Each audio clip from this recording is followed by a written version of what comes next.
Aiden's Haunted Stories.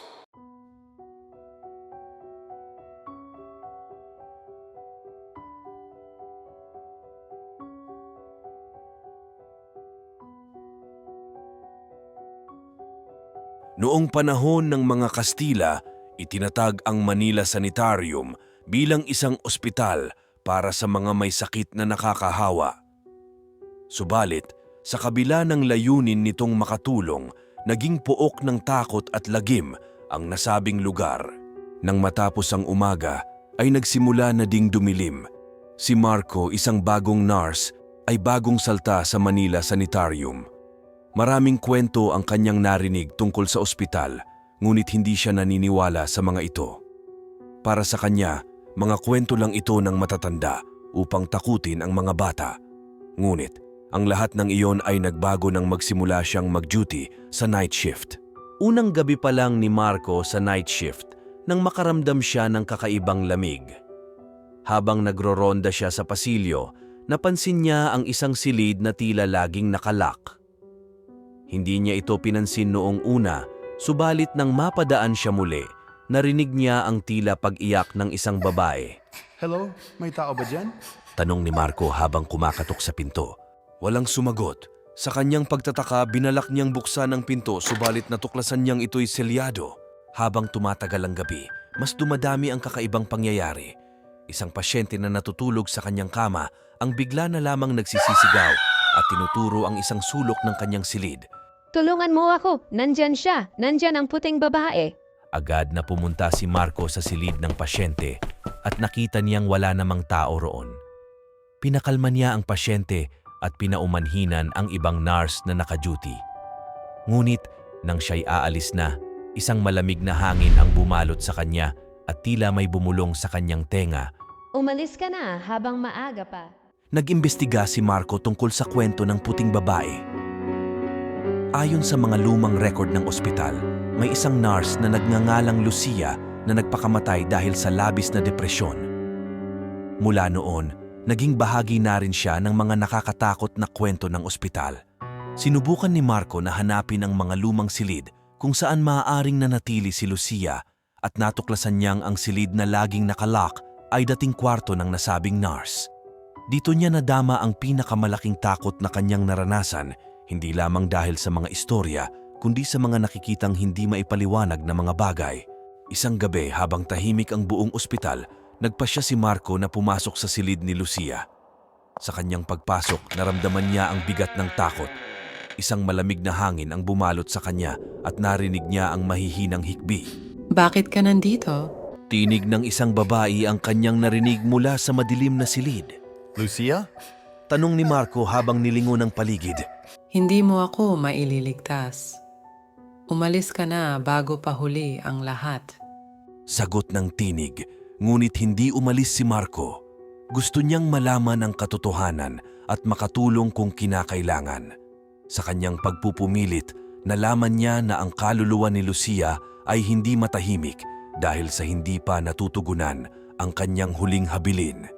Hinanap ni Marco ang mga labi ng kanyang sinumpaang minamahal na iniwan niya sa ospital bago siya namatay.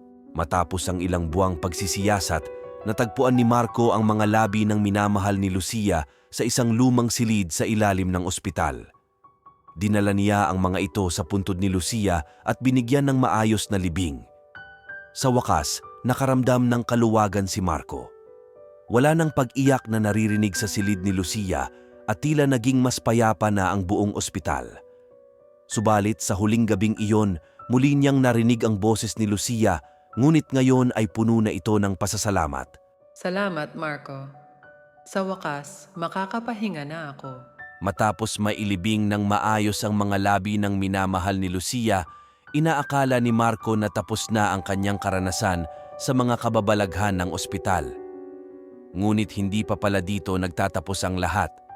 Isang umaga, habang nililinis ang kwarto ni Lucia, may nakita siyang isang lumang kwaderno na nakatago sa likod ng isang aparador.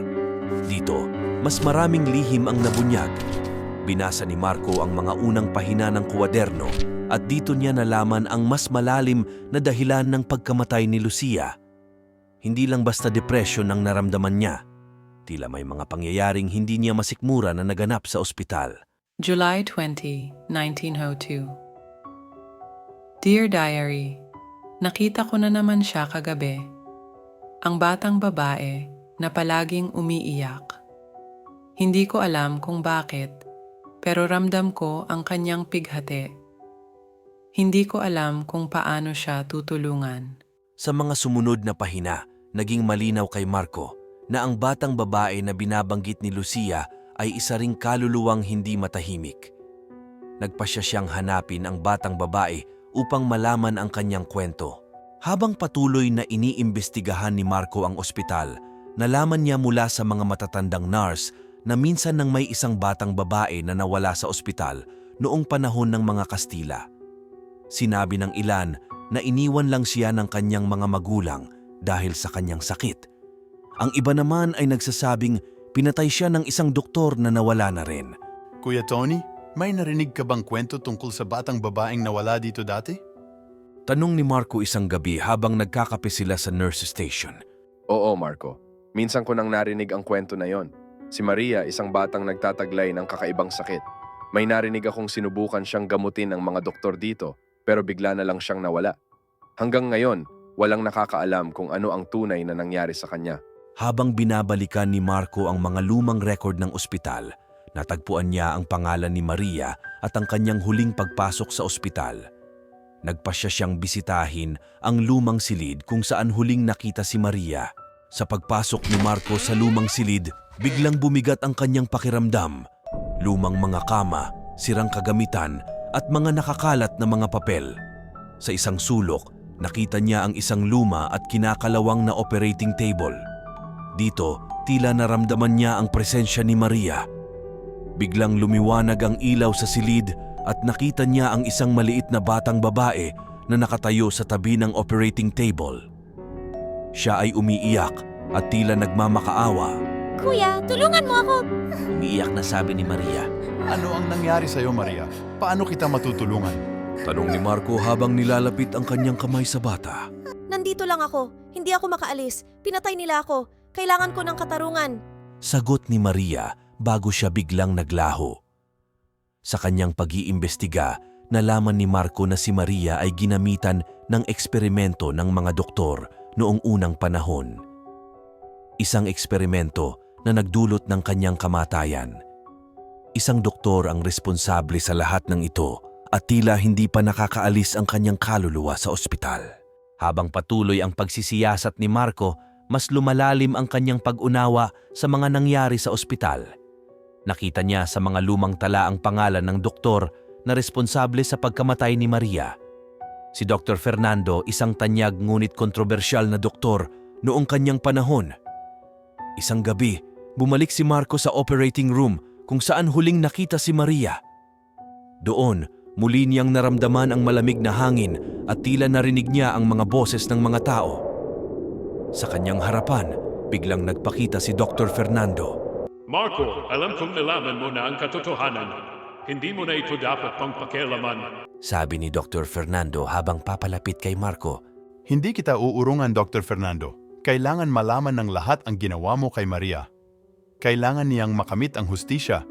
Sagot ni Marco ng may tapang. Biglang lumiwanag ang buong silid at naramdaman ni Marco ang presensya ni Lucia at Maria. Huwag kang mag-alala, Marco. Kasama mo kami. Sabi ni Lucia habang hawak-hawak ang kamay ni Maria. Sa tulong ng mga kaluluwang hindi matahimik, nakamit ni Marco ang mga ebidensya na magpapatunay sa mga kasalanan ni Dr. Fernando.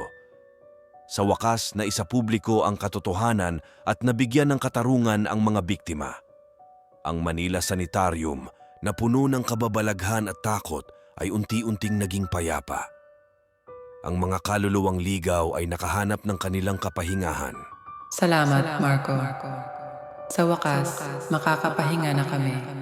Pasasalamat ni Lucia bago siya tuluyang naglaho kasama si Maria. Mula noon, naging mas mabuti ang kalagayan ng Manila Sanitarium. Ang mga dating nararanasang kababalaghan ay unti-unting nawala. Si Marco na dati hindi naniniwala sa mga multo ay natutong magpahalaga sa mga kwento ng nakaraan. Siya'y naging inspirasyon sa mga bagong nurse at doktor na dumating sa ospital.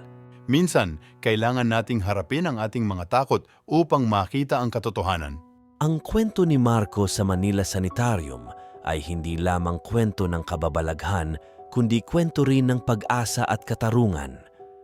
Ang mga alaala ng nakaraan ay mananatiling buhay at may pag-asa.